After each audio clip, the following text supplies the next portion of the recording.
Hello there. If you are watching this on YouTube, this is a video about me explaining all the crazy new things there are in the new season, since it comes out in like 2 days. And the patches dropped today, which I haven't played on yet. But I've been seeing many questions, and they all say, what am I supposed to build? I don't know what I'm doing. There are so many new items, and I don't know what to do.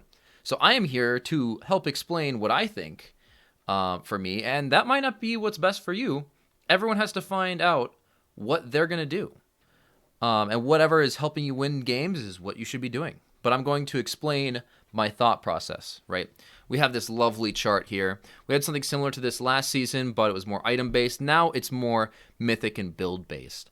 And so if you can see the columns, obviously there are some things in a certain build do really well.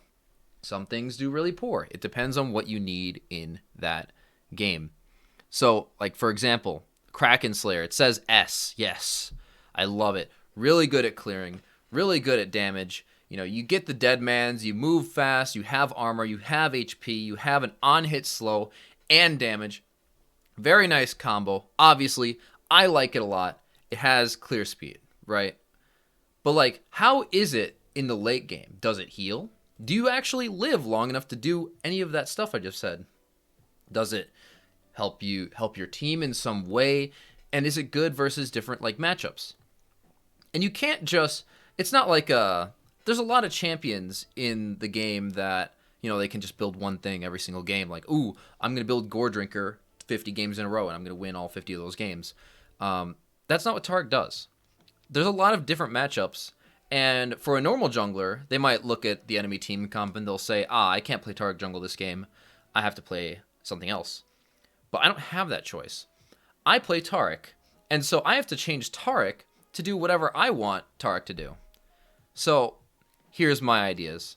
If they stand still and they stand on top of you, if they're more melee-based, if they're more damage-based, or if they're actually resistance-based, the Kraken Slayer true damage is going to be really good. You stand still, you auto-attack, you hopefully they don't have much CC, and especially good if they're really squishy.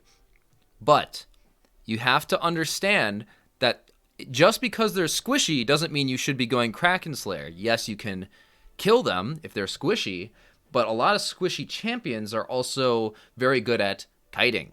And this is not good versus kiting because with this and many other items, you have to actually auto-attack to do anything, right?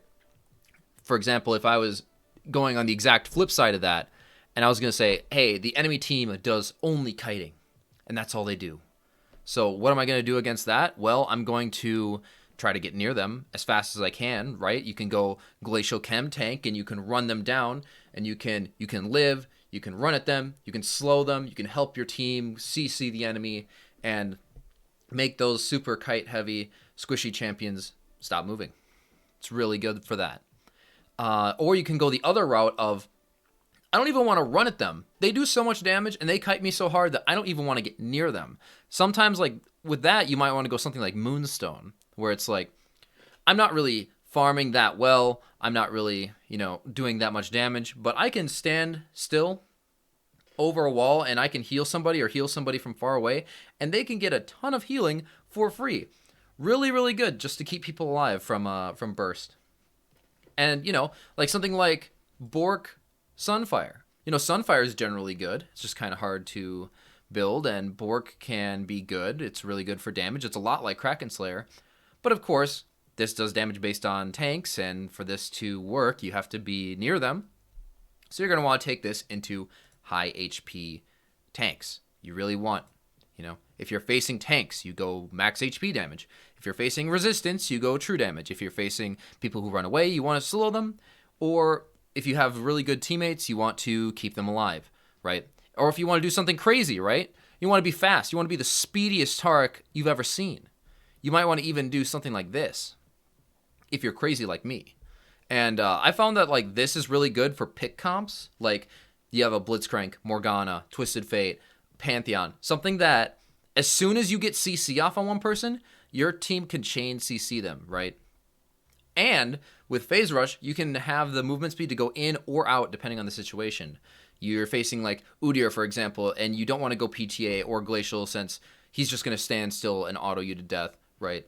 And you don't think you can fight him, then why don't you just take Phase Rush, get the Phase Rush proc, and then just run away from him as fast as you can. Really good for getting away. And there's tons of other options, right? You can go Glacial Stride Break, you can go Sunder, you can go Trinity Force, you can go Gore Drinker, you can go... Heck, you can even build this item, which I personally think is bad, but like Taric is extremely versatile. He has attack speed, he has armor scaling, he has, you know, he can be a frontline tank, he heals, he shields, he does various things, right? And adding mobility, any kind of mobility to a champion with no dashes really surprises people. So, you know, there's so many different builds. You just have to figure out what works best for you. There's many things that I do which might not be best for you, but that's all I'm going to say about that. Let's just go into matchups quick, because I wanted this to be a little bit faster, right? There's certain matchups where you want these things, right? Like you look at Graves. What does Graves do? He dashes.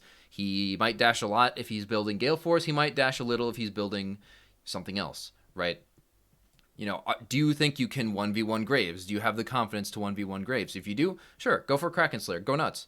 If you don't think you do, maybe consider Glacial or consider Moonstone, or you think he's going to dash away from you, go something like this. You really got to, you know, look into it. Like Ivern. Ivern is really good right now. What is he going to do? He's going to build Moonstone, or he's going to build AP, and he's going to... Your Daisy's going to be in front of you, right? What do you want to do? Do you want to stand still and you want to one-shot Daisy, or do you want to out-heal him with your own set of Moonstone? Like... You're always going to have to look at the enemy comp and say, what is the best option? Nidalee. Like, Nidalee, what am I going to do? Am I going to go Kraken Slayer versus Nidalee? She's just going to jump away, right? I mean, you'll get Deadmans eventually, but that's not any magic resist, so what are you going to do? Maybe something like Chem Tank will be better in that case. You really just have to look at the enemy team and figure it out on your own. There's never going to be one universal build for Taric. That's just kind of how he is. And so I also want to go quickly into pathing. Look at the map. Isn't it beautiful? Great. Let's get out of this because I was messing with it a bit. But let's just think for a second, right? I'm just telling you right now, if you are still doing the let's start blue buff, go Gromp, and then immediately gank bot lane, that is not a good option anymore. The reason it's bad is because Presence of Mind no longer gives max mana on stacks. Meaning that if you normally would have gone bot, maybe got a kill, maybe got a double kill, maybe just got sums, whatever. If you got those Presence of Mind stacks, you would immediately get that mana, which would help you with your clear. Now, you clear so fast, and that's not important. All you want to do now is if you're starting blue, just do full camp. Go blue, Gromp, Wolves, into red or chickens. If you want to do chickens, ping your mid laner if they're low on health. Just say, hey, come here, come here, come here, come here. Get here, over here, get them right here. You are right here. You W them, and then you do this. But note that you have to E the camps themselves. Don't just try to burn only using your Q, because if you do, you can't actually clear the camp. So you still need to use your E, even though you're trying to spend as much as you can healing them. Of course, you can do red first, and then go to Raptors, or do Raptors first, then go to red. But note that the enemy jungler might have gone red, Raptors, blue, or something, and they might be invading you, right? Or more realistically, they've either gone red, blue, invade, or red, blue, Gromp, invade, right? Which they can do in that time that you've gone through 4 or 5 camps. And so the main thing is going to be, do I contest Scuttle, right? That's the more main thing. The main thing this season is not the level 2 bot gank. It's more the actual, like, you know, do I counter top gank? Do I counter mid gank? Or do I do the Scuttle Crab? If you do not think you can fight the enemy jungler, it's very easy. You just walk down to the bot. Walk down to the bot, get that Scuttle, then gank bot, right? In the other case of like, hey, I don't, you know, I think I can win, right? Go here, you know, if he's there, then you fight. Maybe your mid lane comes, maybe your top lane comes, whatever. If not, and he's down here, ping your bot lane, because they're about to die, because they're dumb, and they are blind. And then go top, or mid, or whatever you need to do. Or, you know, if there's no ganks doable, then just walk over here to your golems. And I'm going to go back to the builds for this, because this is super important.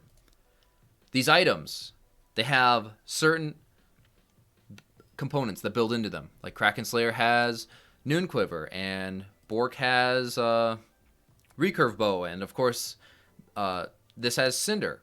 And these are the items you're going to need to clear. Moonstone is really weird because Moonstone doesn't even have ability to clear, so you're going to want that Tiamat early. And you need to know how much you need to back with. Tier is good. Tier is really good. For long extended fights, Tier is amazing. But if you're only farming, Max Mana doesn't do anything for you because it's regen, and you just need regen. And most of the time, unless you're going Moonstone build, you're not getting regen. So if you back with 1300, just get the Noon Quiver. If you back with just 1100, just get the Cinder. But obviously, it's way better to get both, right? If you can do a 1700 back and get Noon Quiver and a tier, that's going to be great. If you back with 600 or 1600, don't fret, because you can still go Noon Quiver and Boots, which is still really, really good. So you just have to know, how am I going to clear? Like, let's say you're going Bork and Sunfire. Like, let's say you want to clear fast, right? You want to clear fast like this. But if you're going Sunfire, right, you're going to have Bammies, and now what? You're going to spend 1,500 gold on a resistance item? That's not going to help you clear. It's really not going to do that much. Feel free to say, hey, I know I want to go Bork. I'll just grab the recurve early, and then it'll help you clear fast. And clearing fast is very important in the jungle, because the faster you clear, the faster that you can actually do things for your team. You might think, ooh, he's spending all his time clearing. Well, if you're spending all your time clearing, the less time that you spend clearing is better, because that means you can do more stuff. If you're clearing fast, you can gank more. And if you can't clear fast and you're ganking, that means you're not farming. And that's going to hurt your mid game. And especially late game. Like Moonstone builds, I've been finding myself 50, 70 CS behind easily. But it's more based on the item not being able to clear very well than anything else. But it's still a strategy. You know, you have to figure it out one way or another. You know, ganking is good because you can get your team ahead, but clearing is good because you will have the items to win a team fight later on. If you trust your team to win early, great, farm away. Or even better, gank them and make sure that they do win. If they want to scale, maybe give them the Raptors trick, help them get through lane, and then just farm away. Like, don't try to fight. Don't try to force fights. Give up dragons if you have to. Give up rift if you have to.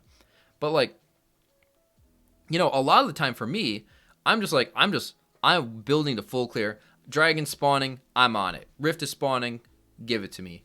Like, Taric is best when he's able to auto something. And if you don't have movement speed and you're just walking around, you're not going to be doing anything. You can't do anything. You have no dashes. You have no movement ability, right? So it's just like very important to understand what you are actually doing, right? And while I have it here, I might as well just talk about random stuff, you know? Like, if you want to do dragon, right? And they have the scuttle crab here, right? They have the scuttle crab. Oh no, scuttle crab, they have it. What do? Boop, boop, boop, boop, boop, boop. Take the blast plant right over, take the dragon, and bam, you're out. Same thing with if this was the Rift Herald. You know, let's say you are starting from this side. You know, just go ahead, blast plant over, and do it, right? But you have to watch where the enemy team is, right? Like, I'll be farming wolves, I'll be farming Gromp, right? And I see Shaco ganks top, right? They kill him or whatever they do. Think about it. If Shaco ganks top, he's not going to be running this way straight to the dragon. He's going to be backing, he's going to be going to his camps, or he's going to be going and stealing the Gromp, right? Or the golems here. So, anytime the jungler is on the opposite side of the map, Taric is usually too slow to actually counter, right? Like, if you were here and you see a top gank happening, I would probably, if I was standing right here and I see a top gank happening, I'm probably going to walk this way. I'm just going to go straight away from that. Because Taric is just too slow. By the time you actually get there, what's going to happen? The gank will already be over. She'll be dead, or she'll be under turret. And if she's under turret, you can't really help her, or whoever it is that's there. So you just have to play whatever is closest to you. And, you know, If you can fight the enemy jungler and they're on your side of the map, feel free to fight them, counter gank. If they're on the opposite side of the map, go for an objective or a gank. That's usually the best indicator. If you don't know where the enemy jungler is, farm. That's probably the basic combo. There's different places you can heal people from, you know? Like if a fight is happening here, you could be here or you could be here. I mean, I could maybe use a different color now since it's getting a little bit. Let's use blue buff, for example. If you're on blue or a fight's happening right here, you know, and you're here, what are you going to do? You can't get over here where this fight is happening, but you can start autoing this camp or this camp and start healing your teammates. You know, there's so many different ways, and obviously some things are better with other builds. And that's just something for you guys to figure out on your own.